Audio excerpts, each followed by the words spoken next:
Welcome back to Nibbles and Bytes. In this third episode, we'll be covering how sprites work on the VIC-2. But first, it's time for everybody's favorite segment, Errata!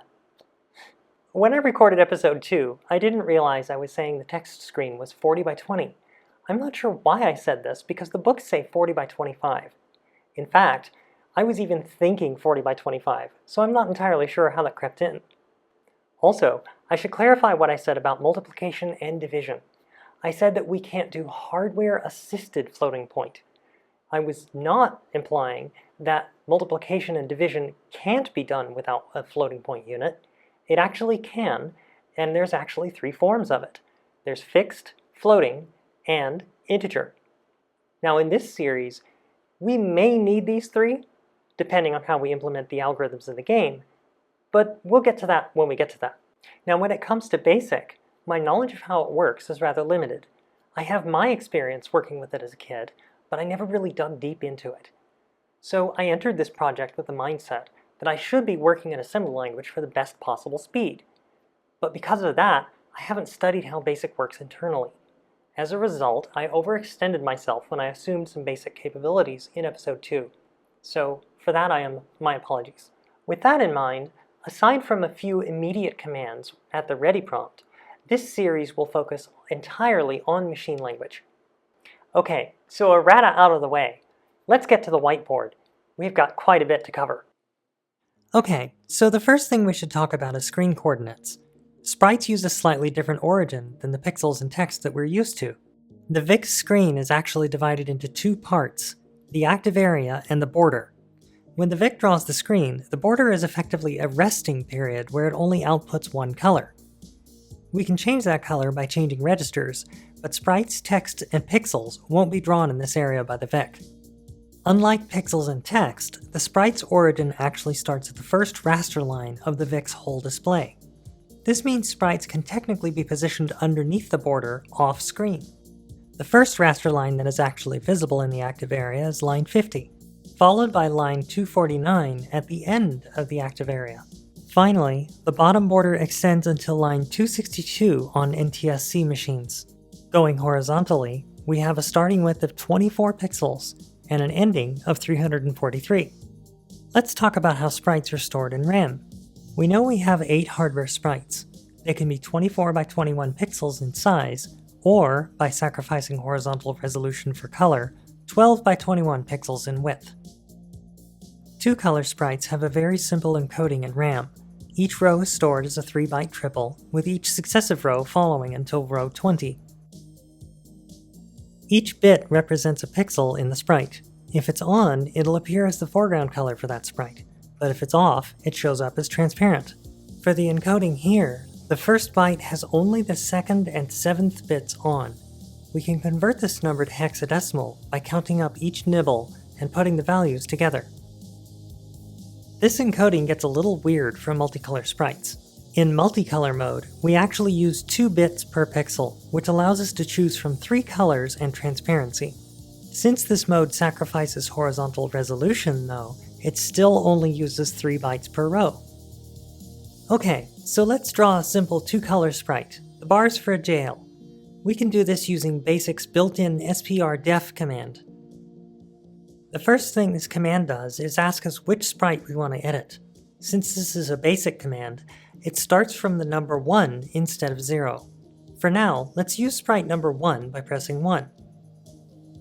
From here, we can move the plus cursor around the sprite and draw in the pixels we want by pressing the number 1 for transparency, or 2 for the foreground color.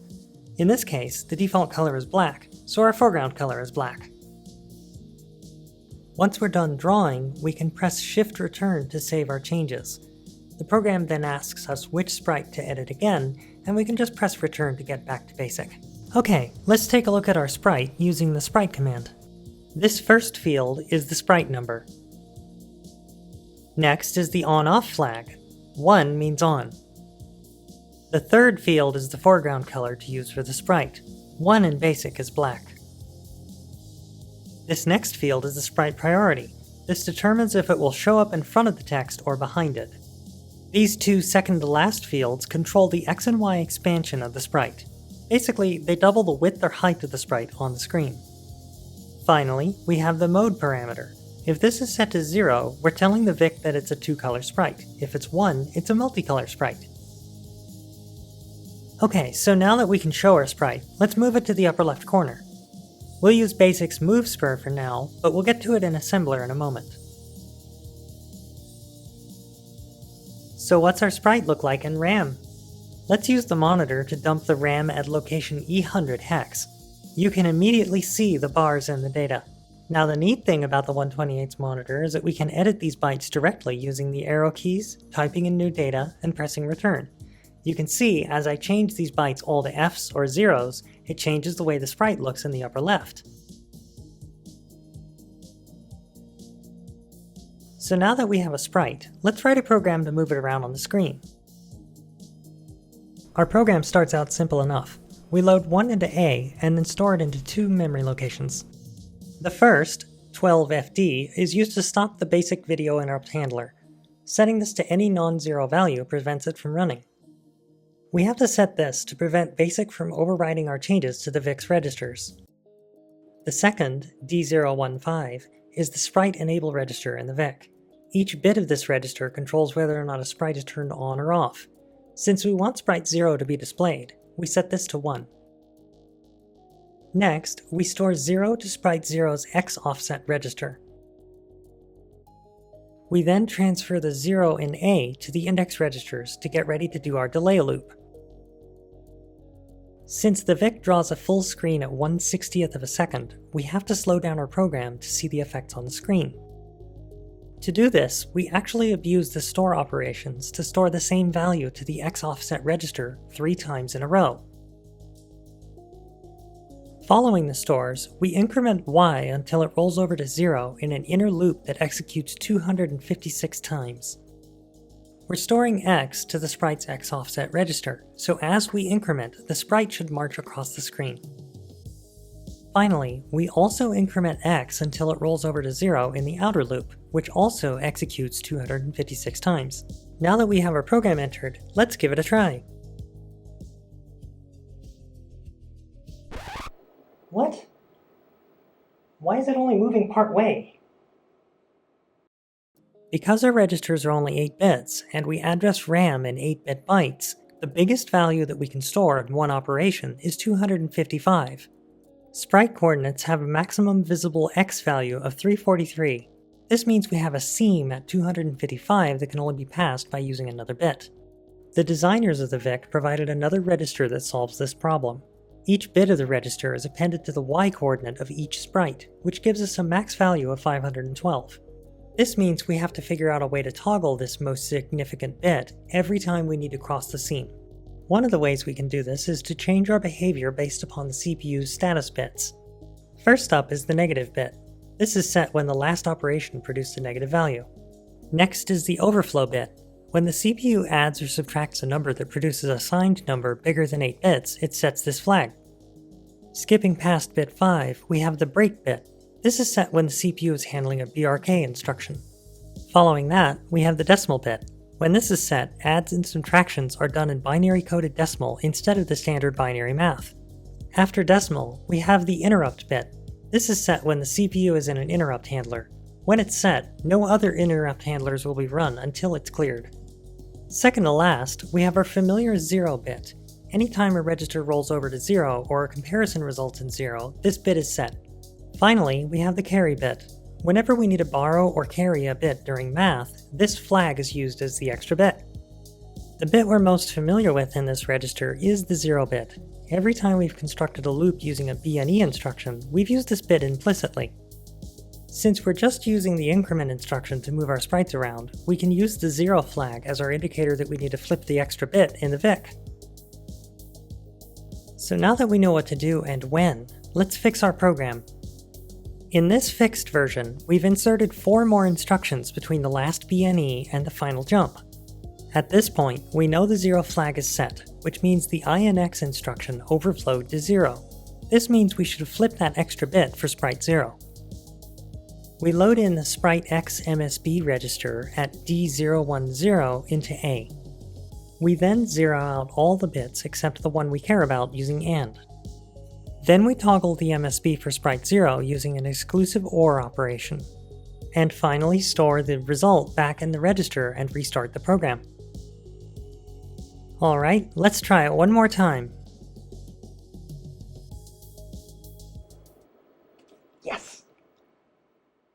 Okay, let's go for something even more fancy. Let's try a multicolor sprite.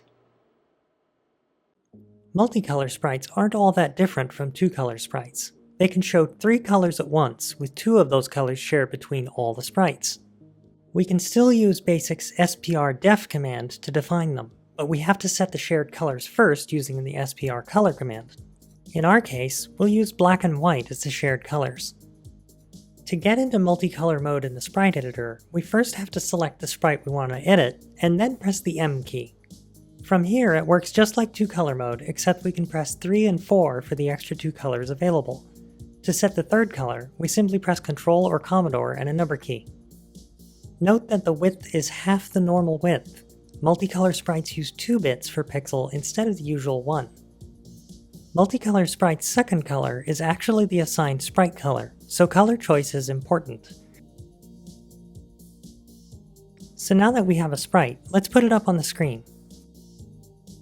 First we have to tell the Vic that it's a multicolor sprite by setting the last parameter to 1. Then we have to set the sprite color by setting the third parameter to 11. And there's our little convict!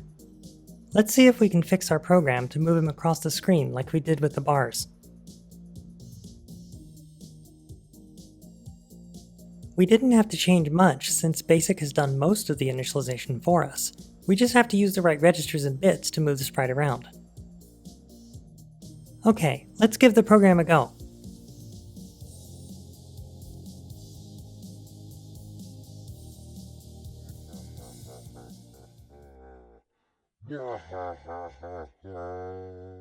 What the heck?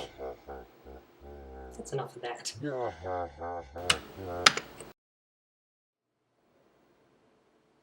Okay, that was probably the strangest thing I've ever seen. Let's fix this. Let's put that convict behind bars. Maybe then he'll behave. Since we're trying to do multiple things in this program, we'll write it out in several smaller subroutines. The first is initialization instructions to set up our sprites. First we have to disable the IRQs and enable the sprites. Then we set the multicolor colors, and next set starting positions. We want the convict to run across the screen 3 times, so we load 3 into Y here. And finally, we jump to the main part of the program, which we'll define later.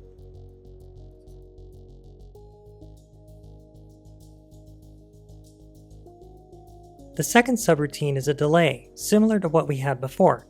Note that we're assembling it at 1900 hex, and that it ends in an RTS instruction. This will cause the 8502 to return to where it encountered a matching JSR instruction.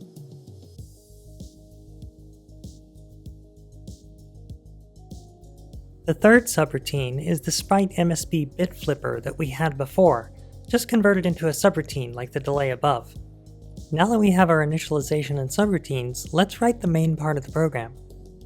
This first half makes our convict run across the screen the same number of times as we have in the Y register.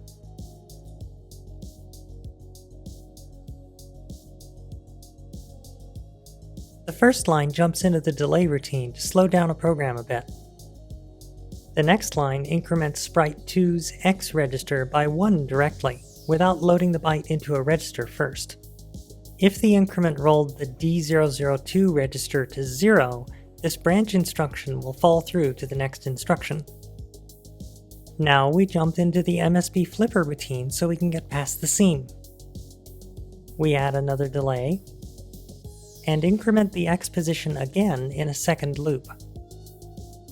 Once it rolls over, we call the MSB flipper one more time, decrement Y, and repeat until the Y register is 0. Now for the second half of the main part of our program. We want to simultaneously move the convict and the jail to the seam to trap the convict. Again, we start with a delay. Since the jail comes in from the right, we decrement its X position. Then, as before, we increment the X position of the convict and repeat until the position is rolled over. Once it has, we've reached our goal, so we need to increment and flip one last time for the convict to be in the right place. Finally, we return to basic, or the monitor, using the RTS instruction. Okay, let's jail that sprite.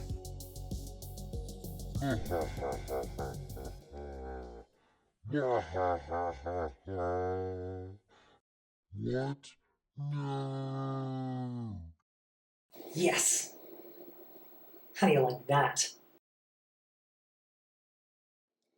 Well, that about wraps it up for this episode. Quiet, you. As I was saying, that about wraps it up for episode 3. I'll have the programs up on the nibblesandbytes.net website after this video is uploaded. In the next episode, we'll cover how to do more complex things, like sprite animations.